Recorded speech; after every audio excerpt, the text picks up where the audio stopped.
ಮಳೆಗಾಲದಲ್ಲಿ ಎಲ್ಲೆಡೆ ಒದ್ದೆ ತೇವ ಆವರಿಸಿಕೊಂಡಿರುವಾಗ ಬ್ಯಾಕ್ಟೀರಿಯಾ ಫಂಗಸ್ಗಳ ಕಾಟ ಹೆಚ್ಚು. ಇದರಿಂದಲೇ ಅಸ್ತಮಾ ಅಲರ್ಜಿ ಸಮಸ್ಯೆ ಬಿಗಡಾಯಿಸುತ್ತದೆ. ಅದರಲ್ಲೂ ಮೋಡ ಬಿಗಿದಿದ್ದರಂತೂ ಶ್ವಾಸನಾಳಗಳು ಬಿಗಿದು ಕಟ್ಟಿಕೊಂಡು ಉಸಿರಾಟವೇ ಕಷ್ಟವಾಗುತ್ತದೆ. ಹೀಗಾಗಿ ಮಳೆಗಾಲದಲ್ಲಿ ಅಸ್ತಮಾ ಅಲರ್ಜಿಗಳ ನಿಯಂತ್ರಣ ಹೇಗೆ ಎನ್ನುವುದರ ಉಪಯುಕ್ತ ಮಾಹಿತಿ ಇಲ್ಲಿದೆ ನೋಡಿ. ಮಳೆಗಾಲದಲ್ಲಿ ಅಲರ್ಜಿ ಸಮಸ್ಯೆಯಿಂದ ಪಾರಾಗುವುದು ಹೇಗೆ? ಮಳೆಗೆ ಬಿಡುವಿಲ್ಲದ ಕಾಲವಿದು. ರಾತ್ರಿಯೆಲ್ಲ ಮಳೆ ಸುರಿದಾಗ ಬೆಳಗಿನ ಸ್ವಚ್ಛ ಹವೆಯನ್ನ ನೋಡಿದ್ರೆ ಎದೆ ಹಗುರಾಗುವಷ್ಟು ತಾಜಾ ಗಾಳಿಯನ್ನ ಉಸಿರಾಡಬಹುದು ಎನ್ನುವ ಭಾವ ಬರುತ್ತದೆ. ಆದರೆ ಅಸ್ತಮಾ ಅಲರ್ಜಿ ಇರೋರಿಗೆ ಮಳೆಗಾಲವೂ ಕಷ್ಟವೇ. ಎಲ್ಲೆಡೆ ಒದ್ದೆ ತೇವ ಆವರಿಸಿಕೊಂಡಿರುವಾಗ ಬ್ಯಾಕ್ಟೀರಿಯಾಗಳು ಫಂಗಸ್ಗಳ ಕಾಟ ಹೆಚ್ಚು. ಇದರಿಂದಲೇ ಇನ್ನಷ್ಟು ಅಲರ್ಜಿ ಸಮಸ್ಯೆ ಬಿಗಡಾಯಿಸುತ್ತದೆ. ಅದರಲ್ಲೂ ಮೋಡ ಬಿಗಿದಿದ್ದರಂತೂ ಶ್ವಾಸನಾಳಗಳೂ ಬಿಗಿದು ಆಷಾಢದ ಗಾಳಿಯಂತೆಯೇ ಶ್ವಾಸಕೋಶವು ಶಬ್ದ ಮಾಡಲಾರಂಭಿಸುತ್ತೆ. ಇವಿಷ್ಟು ಸಾಲದೆಂಬಂತೆ ನಾನಾ ರೀತಿಯ ವೈರಸ್ ಸೋಂಕುಗಳು ಅಮರಿಕೊಂಡು ಸೋಂಕು ಗುಣವಾದ ಮೇಲೂ ಅಲರ್ಜಿ ಸಮಸ್ಯೆ ಉಲ್ಬಣಿಸುವಂತೆ ಮಾಡ್ತವೆ.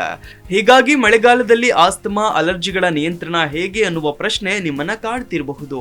ಅಂದಹಾಗೆ ಈ ಮಳೆಗೆ ಒಂದು ಹಿಡಿ ಮಣ್ಣು ಇದ್ದಲ್ಲೂ ಕೂಡ ಹುಲ್ಲು ಹಸಿರಾಗುತ್ತದೆ. ಈ ಹುಲ್ಲಿನಿಂದ ವಾತಾವರಣ ಸೇರುವ ಅಲರ್ಜಿ ಕಾರಕಗಳು ಹಲವು ರೀತಿಯವು. ಜೋರು ಗಾಳಿಯಲ್ಲಿ ಇದರ ಹೂವಿನ ಪರಾಗಗಳೆಲ್ಲ ಎಲ್ಲೆಡೆ ಪಸರಿಸುತ್ತವೆ, ಅಲರ್ಜಿಗೆ ಕಾರಣವಾಗ್ತವೆ. ತೇವ ಹೆಚ್ಚಿದ್ದಲ್ಲಿ ಫಂಗಸ್ ಪ್ರಮಾಣವೂ ಹೆಚ್ಚು.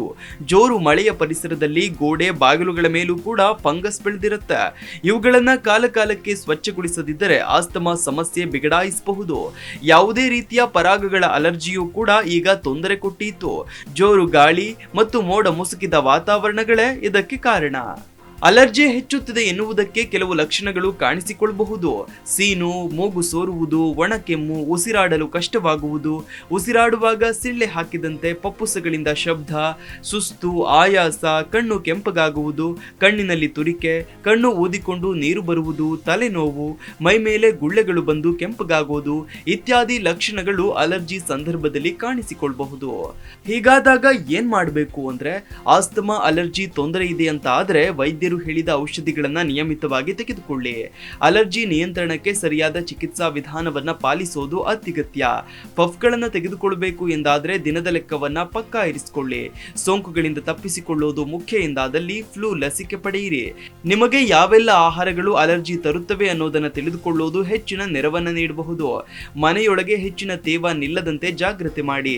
ಸಾಕಷ್ಟು ಗಾಳಿ ಬೆಳಕು ಆಡುವಂತಿರಲಿ.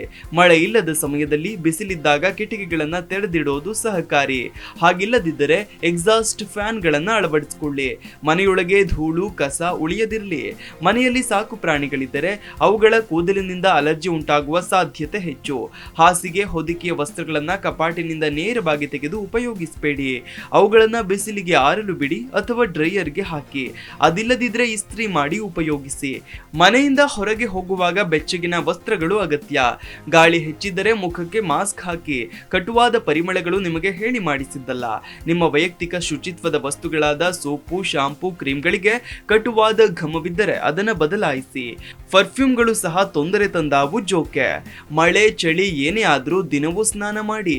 ಹೊರಗಿನಿಂದ ಬಂದಾಕ್ಷಣ ಆ ಬಟ್ಟೆಗಳನ್ನ ಬದಲಿಸಿ ಕೈಕಾಲು ತೊಳೆದುಕೊಳ್ಳಿ.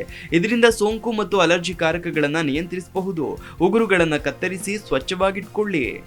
ಇನ್ನು ಸಮತೋಲಿತ ಮತ್ತು ಸತ್ವಭರಿತ ಆಹಾರವನ್ನು ಸೇವಿಸೋದು ಹೆಚ್ಚಿನ ತೊಂದರೆಯನ್ನ ಬುಡದಲ್ಲೇ ತಪ್ಪಿಸುತ್ತದೆ. ಒಮೆಗಾ 3 ಕೊಬ್ಬಿನಾಮ್ಲ ಹೆಚ್ಚಿರುವ ಆಹಾರವನ್ನು ಸೇವಿಸಿ. ಇದೀಗ ಬೆಣ್ಣೆಹಣ್ಣು ಅಥವಾ ಅವಕಾಡೋಗಳ ಕಾಲ.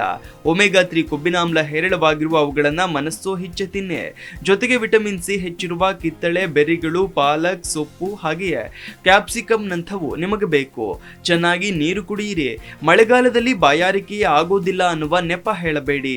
ಹರ್ಬಲ್ ಚಹಾಗಳು, ಸೂಪ್ಗಳನ್ನ ಯಥೇಚ್ಛವಾಗಿ ಕುಡಿಯಿರಿ.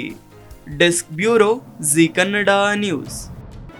ಜಿ ಕನ್ನಡ ನ್ಯೂಸ್ ಈಗ ನಿಮ್ಮ ಮನೆಯಲ್ಲೇ ನೋಡಿ. ಎಲ್ಲ ಕೇಬಲ್ಗಳಲ್ಲಿ ಈಗ ಲಭ್ಯ. Sun Direct 292, Jio TV 1334, U digital 162, City cable 51, GTPL 17, Abhishek cables 821, rock line telecommunication 51, Shri Basaveshwara number 60, Vinayaka digital number 53, in digital number 896ರಲ್ಲಿ ನಿಮ್ಮಿಸ್ತದ ಜಿ ಕನ್ನಡ ನ್ಯೂಸ್ ನೋಡಿ ಆನಂದಿಸಿ.